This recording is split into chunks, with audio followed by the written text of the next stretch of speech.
Well, joining me for another conversation is a new face, and that's Jacqui Fatka. She's the lead economist for farm supply and biofuels in the Knowledge Exchange Research Division over at CoBank. Jacqui, thank you for joining me because we're going to be diving into a little bit of a, I don't know, black hole or something in the world of biofuels, of just understanding a little bit of the updates of what's going on with the mandates for potential demand for agriculture and how that might look in the terms of we're standing in the face of a government shutdown right now. Sometimes lots of uncertainty. We had hoped that we would know some things soon, but we're gonna hopefully know soon, but it'll be later than the soon we originally anticipated. Yeah. So before we get into that, can you give me a little bit of an introduction about you and your role at CoBank and what you're doing as well?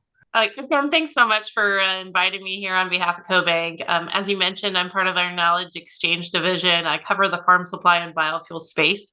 I've been with the bank for almost 2 years now and really love covering the biofuels. Biofuels has been super integral in my entire career. Actually, we were talking offline before I graduated from Iowa State, and one of my projects when I was at Iowa State was working on as a consultant with Iowa Renewable group called Iowa Industries of the Future. And we were looking at different products and really how to build up the bioeconomy and going beyond just biofuels. And so many of those pieces and components are still building today on how we try to bring extra revenue back to the farm.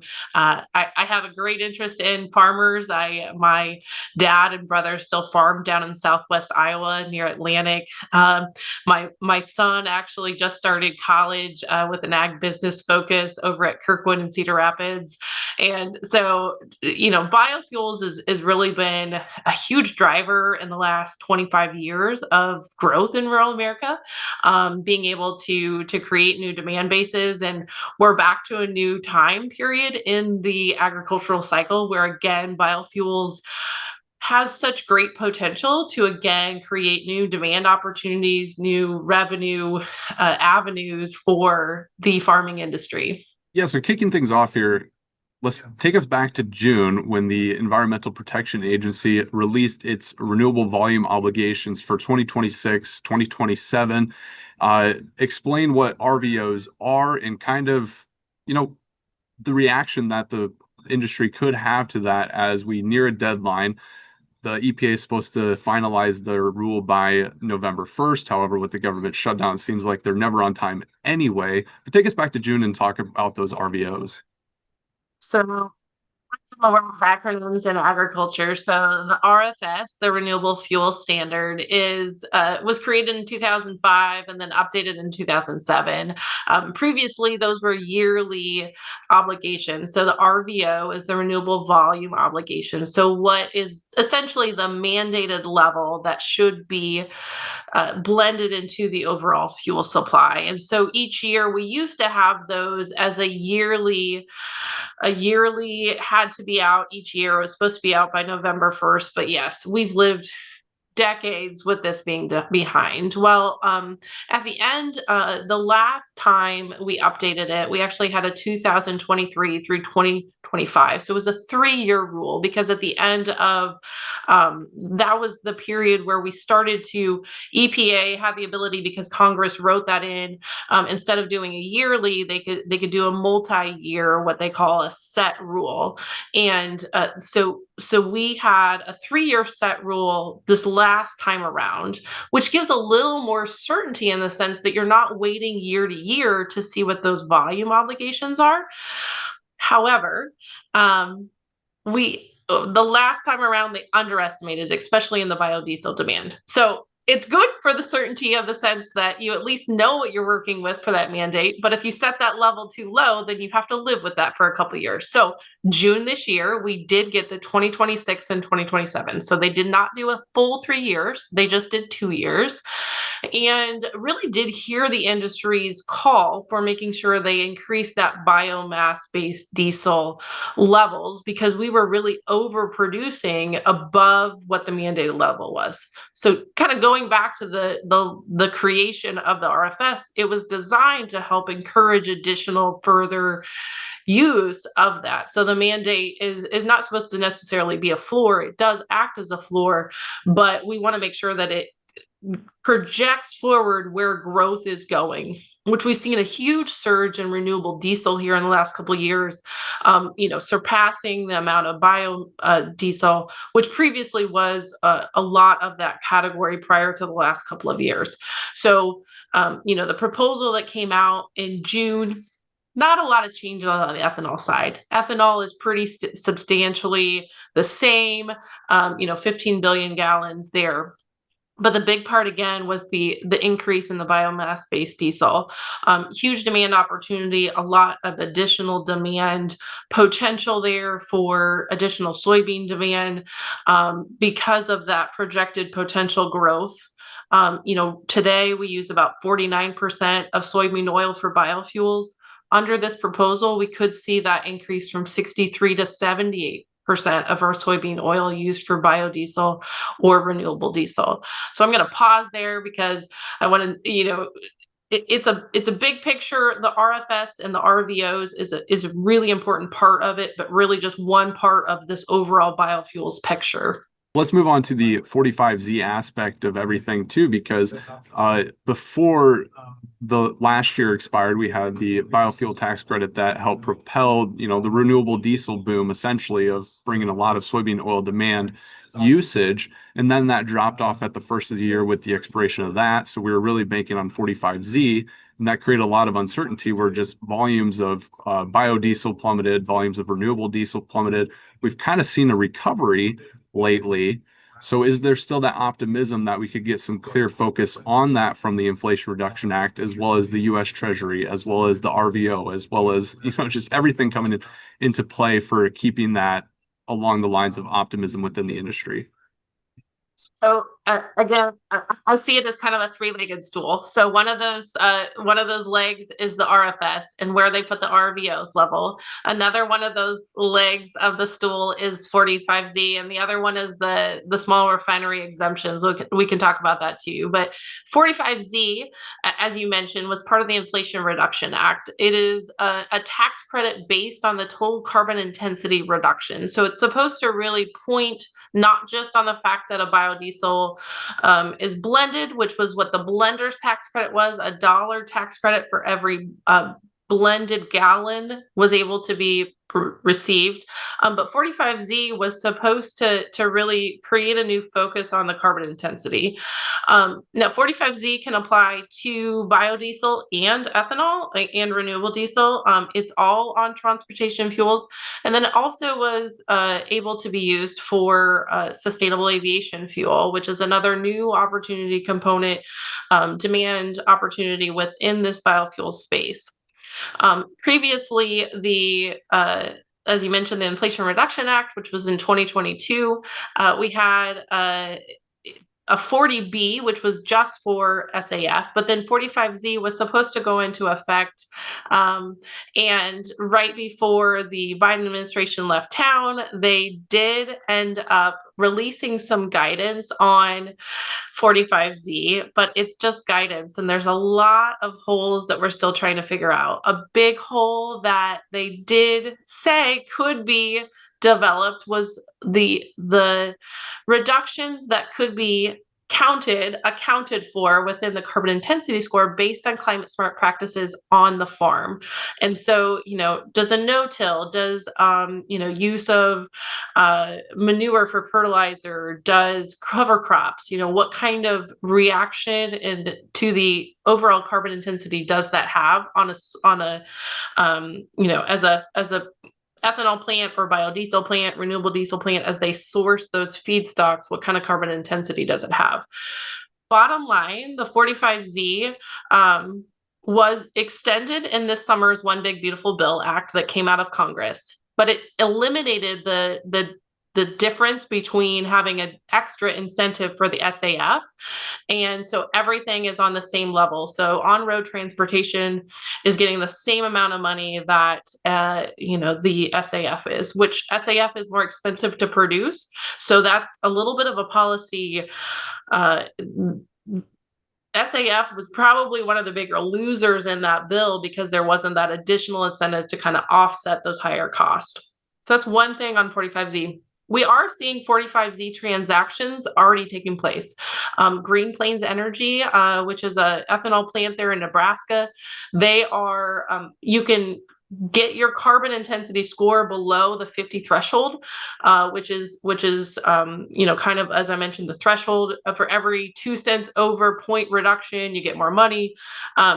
Green Plains is able to do that, and Darling International, which is in the renewable diesel space, have both started to capture some 45Z money. So we're starting to see, but it's a tax credit. So they're selling their tax credit to somebody else to capture money for that. Now, some of these bigger companies too, they could use that against their own. So a lot of renewable diesel plants are refineries, so Phillips 66, BP, those types of players can use that to offset some of their other earnings because it's a tax credit. So then you mentioned like the three legs, and then one of the legs being those SREs, and we got that big controversial, I guess, ruling or decision from the EPA just about a month ago of that they're going to approve some of those SREs. They were going to deny some of them as well as leave some of them in limbo. Can you kind of explain to us the impacts of those and that they might have on the future RVOs as well? So going back to the first days of the RFS, the small refinery exemptions were written in there to make sure that these smaller refineries did not have to carry a greater cost than other people. So they could apply for a waiver to be exempted from those overall mandates. Over the years, they have been used, and whether they really do create a hardship is really the hardest thing. So as you mentioned, EPA did approve some of these past waivers, but then interestingly, they opened up a comment period to either fully reallocate. So the biofuels industry has always said, if you're going to exempt these small folks, then you need to reallocate those those gallons that are exempted so that the demand does not actually drop. And so they would be reallocated then to these other larger facilities that would be able to take on that mandate. Well, obviously those larger facilities would then bear a greater burden of the overall mandate. So they are obviously very much opposed to 100% reallocation.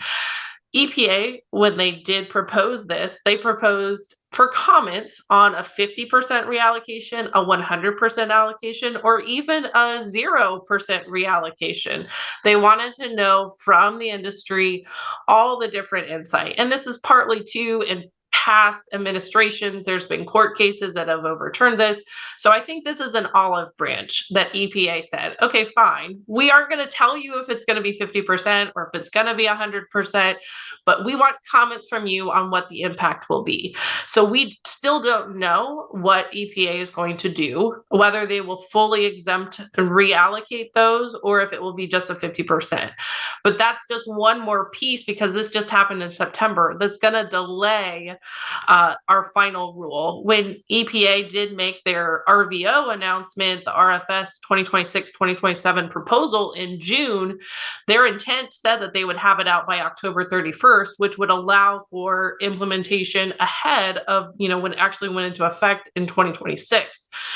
Now, because of the fact that this SRE rule didn't even get proposed, they're taking comments. EPA has lots of people that are not working right now because of the shutdown. This could easily go into 2026, maybe even second quarter of 2026. We're hopeful that we'll see something by the first quarter, but this just is another repeat of the history of stalled final rules on this that make it even harder for those in the industry to know what's really the rules of the game right now. At a time when our demand is already shaky for especially for the soybean side of things. I mean, the big question was China's not buying right now from our soybeans right now. So we are relying more on the domestic crush side of things to maybe not replace it, but at least help buffer a lot of this demand imbalances for what we have out there. So, I mean, is there still some hope that we think the biofuel producers would still keep using it, using what crushers crush in order to, just have some optimism in the anticipation that that rule will eventually come out in maybe some favorable time period? I think there's definitely a lot more hope in the countryside. I know different industry members that, especially on the biodiesel and renewable diesel side, that this RFS is going to, at least in some fashion, create a substantial increase to be able to capitalize on the fact that the crush industry has invested $6 billion over the last several years to be able to expand crush capacity. Biofuels remains one of the most important domestic uses of our corn and soybeans here, and but we can't replace our demand that we've lost from China overnight. As I mentioned, you know, we would have to bring on 3 new crush facilities overnight, which we also know is impossible, to replace the demand that China used to have from us. So, China soybean exports is very important, but it's not just the renewable fuel standard. California's low carbon fuel standard is really the catalyst that helped get the renewable diesel market off. If we were to come in and see a greater adoption across additional states, which we are seeing additional states take on the decision to have more renewable diesel or low carbon fuel standard at the state level, we could start to inch up overall the usage of additional biofuels demand beyond just what the RFS does, by rewarding those blends, those fuels that really do reduce the emissions. So another part too of the renewable volume obligations that the EPA had proposed, as well as the U.S. Treasury Department as a quick ditch effort in the 11th hour when the Biden administration was ending, was of course how we're going to talk about the feedstocks that are used too for a lot of this biofuel usage. And so, can you talk about the 50% rule for imported feedstocks, of what the administration is kind of thinking, I guess last administration and this administration continuing that, in terms of the competition that soybean oil could have, our domestic feedstocks can have with a lot of the imports that we saw over the past couple of years? Absolutely, and great question. I'm glad you brought it up. And we were just talking amongst our team yesterday, because I don't know when this will publish, but there's been a lot out this week as it relates to China and their used cooking oil and soybean purchases. So China really came under fire last year from farm groups because of the fact that we saw such a surge in used cooking oil imports, and a lot of that was being used for renewable diesel. So, just a base knowledge understanding, for renewable diesel, you can use, it's called the HEFA process. You can use used cooking oil, yellow grease, tallow, uh, soybean oil. You can also use distiller's corn oil, which is a byproduct of the ethanol industry. But all those different oils can be used the same. Now, they need a little different processing and so forth, but it can displace it. And technically, because of if it is a used cooking oil, then it has a greater emissions benefit because it's used. It's not first generation use. So the CI score is lower, and it creates a higher opportunity to capture that 45Z. So we had a lot of imports, and the question was whether it was actually used cooking oil or just heated up palm oil and then sent over here to be able to capitalize on this market. Interestingly, we have seen a very big reduction in used cooking oil imports this year, but we are seeing them shift from China to other countries like Malaysia, where there's still a palm oil. So there's some, is this really used cooking oil? So last year, even with the Biden administration, there was a lot of folks that said we've got to do something about this surge of imports displacing our domestic demand. And then you did see that there was a proposal too about reducing. So 45Z in one big beautiful bill limits feedstocks to only from North American feedstocks. So that's one part of the 45Z. But then the RFS is actually discounting the renewable identification numbers, another acronym, RINs, that are generated from anything imported. So it will make a difference on encouraging the domestic demand supply by only getting half the value if you're using anything imported. So that's another piece of the RFS proposal that people are still commenting on. We're assuming that if the EPA proposed that they must have a good reason why they proposed that. I don't know if I would put money that they would probably keep that, but that's good for our domestic supplies. Will we keep that going forward, and what kind of market impact does that have? We'll have to wait and see. Yeah, for sure. Kind of switching gears away from just the US side of things, though, and just to round things out here quick too, is that you and I have been watching an expected vote among the United Nations International Maritime Organization. Is that the U.S. biofuel industry has been looking towards shipping or ocean shipping as another source of demand for the biofuels industry. Can you talk about kind of the expectations, because there's supposed to be a vote on that here at some point this time this week, maybe as the U.S. Trump administration has been actively kind of trying to pass the buck on that to not really get that through. Yeah. The Trump administration has been very vocal in opposition to this world proposal. And that does follow the trend of, their stepping away from the Paris Climate Agreement and not wanting world countries around the world to dictate what happens and the impact on businesses that could have. But, if the US ethanol captured just 5% of the global maritime market, it's 4 to 5 billion gallons worth of demand. So there's a lot of fuel that's used in that. That's a 1.5 billion bushel or more demand impact. What's our carryover for corn? We're always a little over 2 billion is kind of that. But corn especially, we have found that we're very productive here, U.S. corn farmers.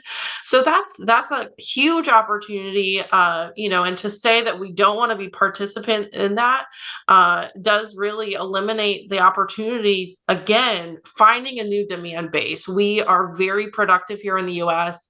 Being able to find those new demand markets is so important. And rightly so, the biofuels industry wrote the Trump administration officials and said, hey, hold on, this has a lot of good in here for us. And so they're trying to make sure that they allow that conversation to maybe not always be dictated in a way that maybe is not in the best interest of US agriculture and that potential new biofuels demand opportunity. Yeah, definitely a lot of things to be watching here moving forward, especially as we look to the guidance that the EPA is supposed to be issuing at sometime in the hopefully near future. But I think we'll just end it right there in terms of just everything that we're keeping an eye on. And maybe we'll have to have a conversation coming back to on what they actually come out with. But I appreciate your insights for this time, Jacqui, and maybe we'll talk again another time. So be privileged to talk on behalf of CoBank with you. Thanks so much.